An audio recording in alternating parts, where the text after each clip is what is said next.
ಯಾರ ಮನ್ಯಾಗ ಜವಾರಿ ಆಕಳುಗಳು ಭಾಳ ಚಂದ ಕಾಪಾಡಲ್ಲ ಅವ್ರ ಮನೆಗೆ ಒಟ್ಟ ಜಗಳಾಡಿಲ್ಲ ಯಾರು. ಆ ಶರೀರದಿಂದ ಹೊರಬರುವಂಥ ವೇವ್ಸ್ ಏನದಾವು ಅವು ಆ ಮನ್ಯಾಗ ನಕಾರಾತ್ಮಕ ವಿಚಾರಗಳನ್ನು ಉಂಟು ಮಾಡಿ ಕೊಡುವುದಿಲ್ಲ, ನಕಾರಾತ್ಮಕ ವಿಚಾರಗಳನ್ನು ಬರ್ಗೊಡುದಿಲ್ಲ. ಒಟ್ಟ ಆ ಮನೆಗೆ ಒಟ್ಟ ಜಗಳನ ಆಗೋದಿಲ್ಲ, ಆ ಮನೆಗಳು ಎಂದೂ ಹೊಡಿದಿಲ್ಲ. ಇಂಥ ಸಾಮರ್ಥ್ಯ ಅದ್ರೊಳಗೈತೆ. ಅದು ಮಾತನಾಡ್ಲಾರ್ದಂಥ ಪ್ರಾಣಿ. ಅದಕ್ಕೆ ಅಮೇರಿಕಾದವರು ಅದನ್ನ ಸಂಶೋಧನೆ ಮಾಡಿ Indian cow is A wonderful laboratory, ಈ ಭಾರತೀಯ ಹಸು ಒಂದು ಅದ್ಭುತ ಪ್ರಯೋಗಶಾಲೆ ಅಂತ ಒಂದು ಪುಸ್ತಕ ಬರ್ದಾರ ಅವ್ರು ಅದ್ರ ಮ್ಯಾಗ.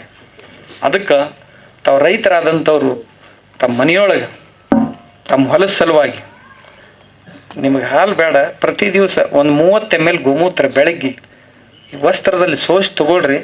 ಯಾವ್ಯಾವ ರೋಗಗಳಂತ ಏನು ಬರುವುದಾವು ಬರ್ಗೋಡಂಗಿಲ್ಲ, ಇದ್ದನ್ನು ಹೊರಗೆ ಹಾಕ್ತದೆ. ಎಷ್ಟು ಅದ್ಭುತ ಕೆಲಸ ಮಾಡ್ತದೆ. ಅದಕ್ಕೆ ಅದನ್ನ ಮಾಡ್ರಿ.